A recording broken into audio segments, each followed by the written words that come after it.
At the onset of the rainy season, there were predictions of early cessation of rainfall in some states of the Federation by NIMET. The recent alert, however, shows that there will be excessive rainfall in the next coming weeks in 17 states, including Sokoto State. How prepared is Sokoto State, and what is being done to mitigate the possible effect of the coming rains? This and more on Panorama, coming to you from Sokoto Network Center. I am Sadia Omaldiki.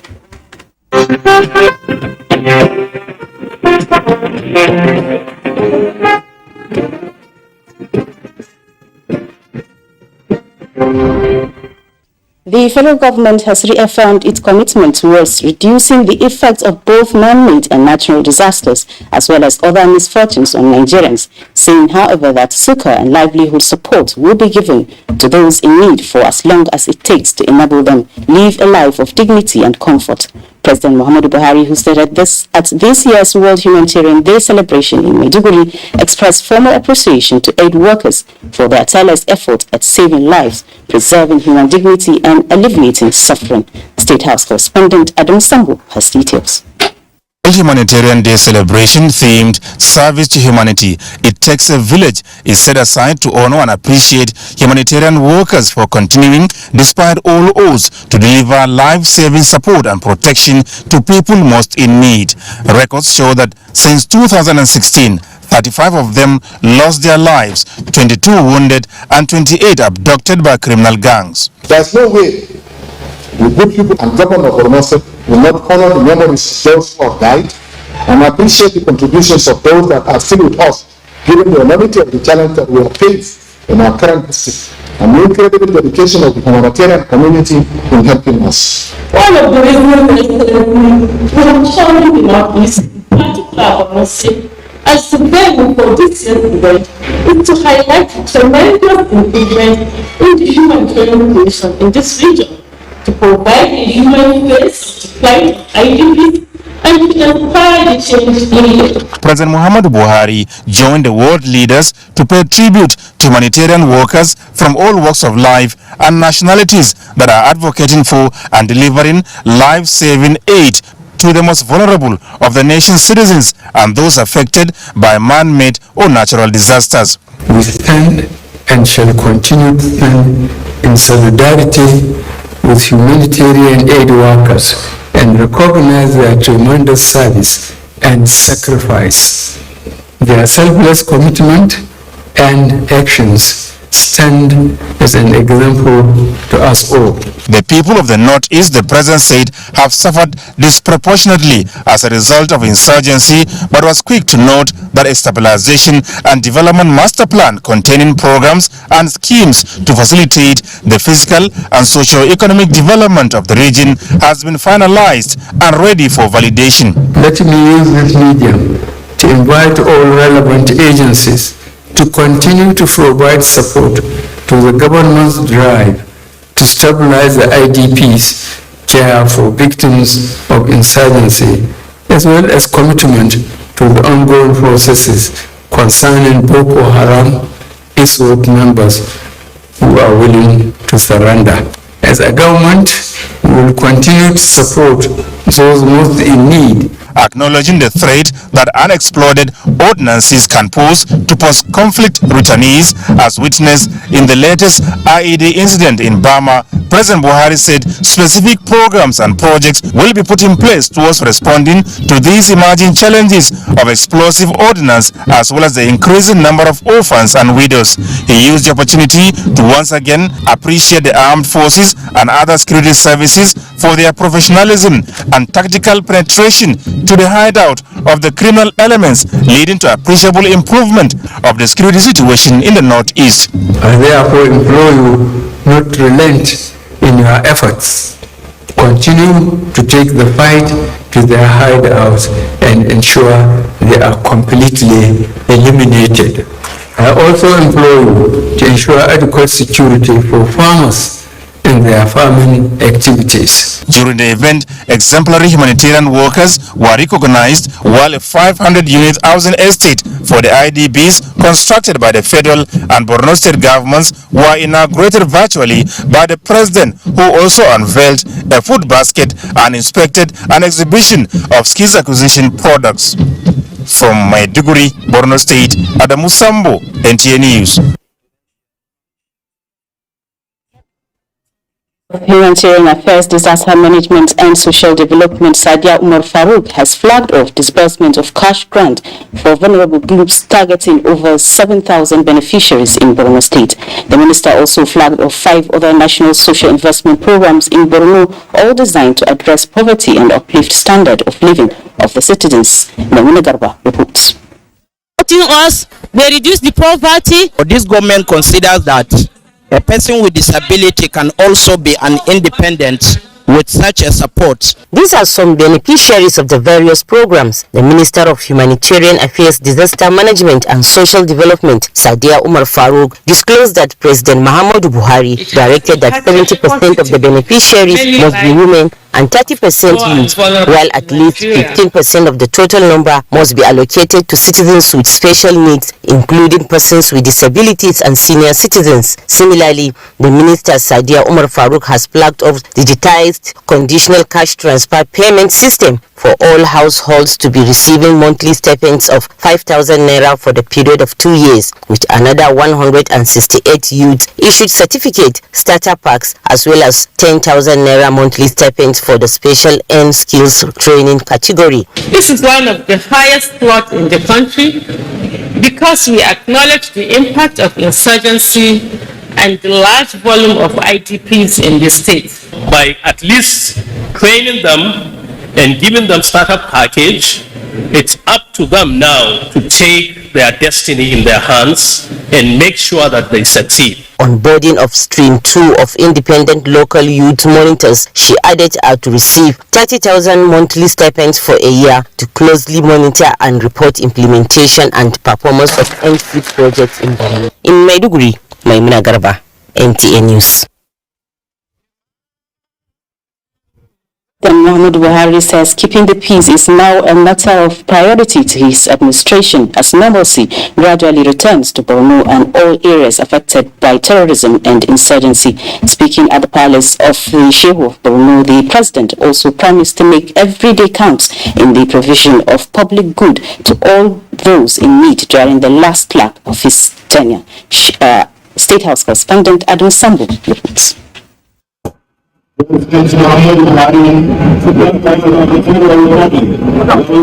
This is President Muhammadu Buhari's third visit to Borno State in the last 14 months in demonstration of his genuine efforts at restoring permanent peace in the state for sustainable development. The intermittent downpour notwithstanding, the people of the state, young and old, line up the major streets of Maiduguri to show appreciation as the president and his entourage headed to the Shehu's palace.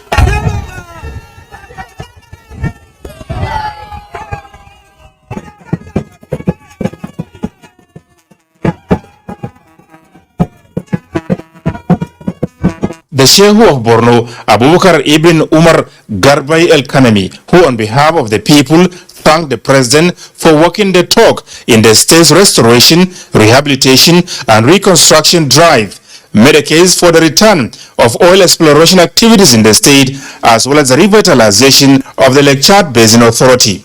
The Chad Basin Development Authority, when fully operational, will no doubt complement your administration's efforts towards enhancing the nation's drive for food security and also serve as an avenue to revive and sustain those so far resettled.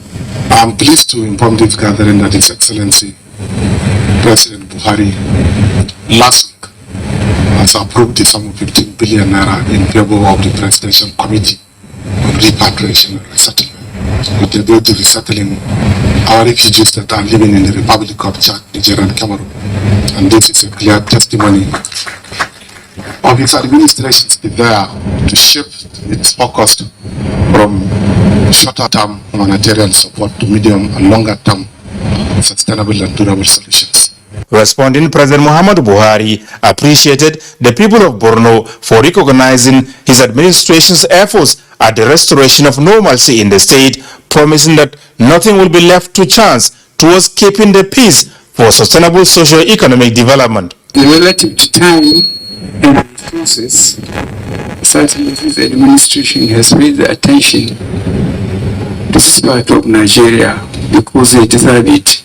Firstly, to establish peace, and of course to keep helping the people. As you all know, this administration closed the border so that we can encourage Nigerians to know what they eat and eat what they grow. That helps us with the problem in oil production and its politics. If we haven't taken that measures, things would have been very bad because the basic thing is to be in a position to feed ourselves. I assure you I'll continue to do my best for all the country. The president had earlier inaugurated 24 apartments quarters constructed by the Zulum administration for primary school teachers in line with its 10-pack agenda aimed at transforming the education sector in the state. The project, Governor Zulum believes, will not only create a conducive and enabling environment, but also desired motivation for teachers to put in their best. President Buhari has since returned to Abuja. Adamu Sambu, NTA News. The administration has expended more than 6 trillion naira in capital and recurrent expenditure in the education sector in the last 7 years. Minister of Education Adamu says this is in addition to the interventions from Tertiary Education Trust Fund and the Universal Basic Education Commission, amounting to over 3 trillion in capital investment. State House correspondent Jide Onifadi reports. Commenting the federal government for its commitments to the sector, Minister of Education Adamu says kudos must also be given to states and the private sector for their huge investment into the nation's educational system. We will continue to improve on the implementation of the strategic plan all through 2023 for the overall development of education in Nigeria. We will continue to create the necessary enabling environment to attract more private sector investment in education.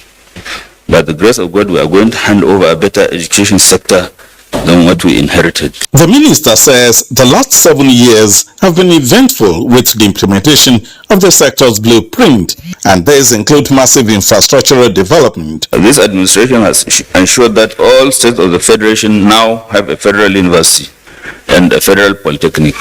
May I inform you that the Commission has already started putting together a working template to regulate senior secondary education in the country. And we are doing this in consultation with states. States of all senior secondary schools has revealed that we now have 25,782 senior secondary schools with approximately 3.2 million learners at that level. Describing strikes as huge distractions, the minister says a lot can be achieved without embarking on strikes. Just recently, we inaugurated a committee to negotiate the 2009 agreement with the Academic Staff Union of Universities and other related unions in the tertiary institutions. We are doing everything humanly possible to conclude on the negotiations. It is our hope that the outcome of these negotiations will bring lasting industrial peace to our campuses. Of Education Minister Adamu spoke at the weekly executive briefing of press at the Presidential Villa in Abuja, organized by the Presidential Communications Team.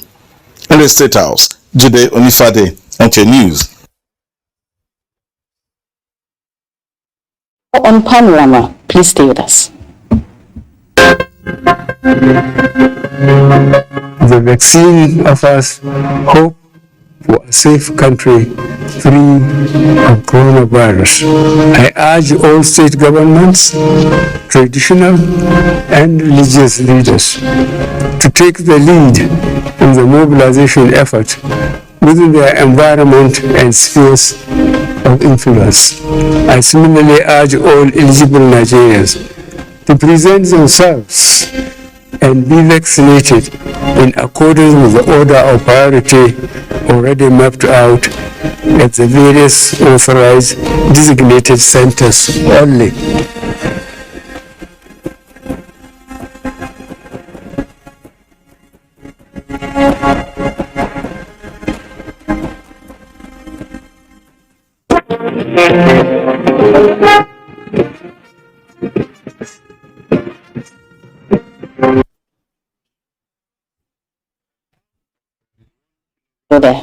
As heavy downpour intensifies, the Nigerian Meteorological Agency (NIMET) has alerted that states on high-risk areas are expected to experience varying degrees of flooding. Sokoto State is one of the states likely to experience flood due to the excessive rainfall.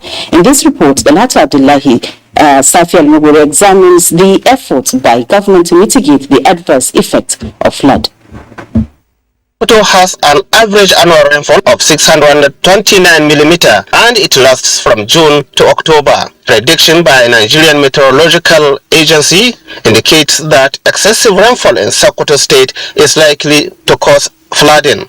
Definitely, if there is an overflow or oversaturation of rainwater for the soils, and ultimately the soil cannot consume no more water, then definitely those places will be flooded.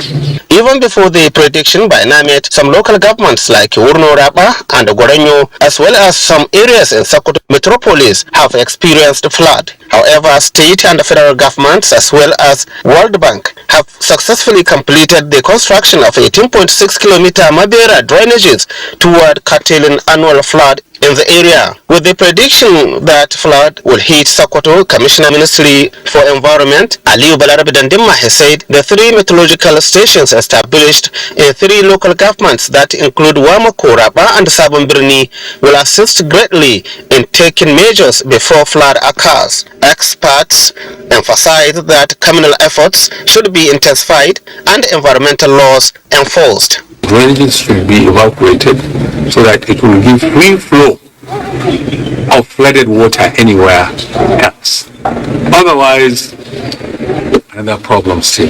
The State Commissioner, Ministry of Environment, Aliyu Balarabe Dandimma, has said drainages will be desilted and the populace will be sensitized on dangers of living in riverine areas and dumping of refuse along waterways. In Sokoto, Dalhatu Abdullahi, NTA News.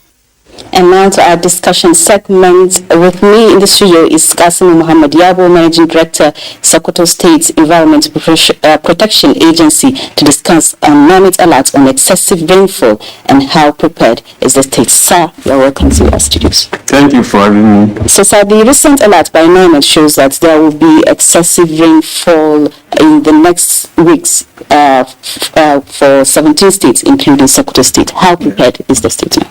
Well, as you have rightly said, the 2 sister agencies of the federal government, NIMET and Nigeria Hydrological Services, had predicted this flood. We received that information and we have a Sokoto State Steering Committee that handles the menace of flood. That committee has sat and digested the forecast. As you are aware, flood comes with a lot of ramifications and it cut across ministries, departments and agencies. So the stakeholders in those ministries are fully prepared. For instance, we have the Ministry of Health. There could be outbreak of disease due to flood. They are fully prepared and have taken their stringent measures. We also have the SEMA, that is Sokoto State Emergency Management Agency, who have also prepared to take action to provide succor in those that could be affected. The Ministry of Environment, we have also taken that measure, and we extended this information to those that could be affected, particularly those living in riverine areas, in the rural areas. We have informed them of the forecast and we have advised them to get prepared in case the menace struck. They could be relocated to other areas. And in the urban areas also we have taken action to address the issue of drainages so that we have free flow of water within the urban areas. Even before this alert, there had been flood in some local government areas. So what is the effect of the flood on those people? Well, as expected, the flood is from river channels down to farmlands and some houses, some shops in those areas. We have already gotten information on those areas that are affected as at now. Local government areas like Silame, Gorenyo, Raba, and Sabon Birni, and it tallies exactly with the prediction. That was why we sensitize these people to take proactive measures when these menace strike. So all those stakeholders I mentioned, the Ministry's Department and agencies are in action. Every stakeholder is playing its right role to see that this menace is mitigated. Okay. So possible flood could affect farming activities. What is being done in that regard? Well, the Ministry of Agriculture is, of course, one of the major stakeholders, and they have also fully prepared to provide succor to the affected farms. You know, in rural areas, the rains normally flood in farmlands, which will affect the agricultural crops. So initially, they were given this information, and then they were given right seeds to plant, and they are also encouraged to plant tree species.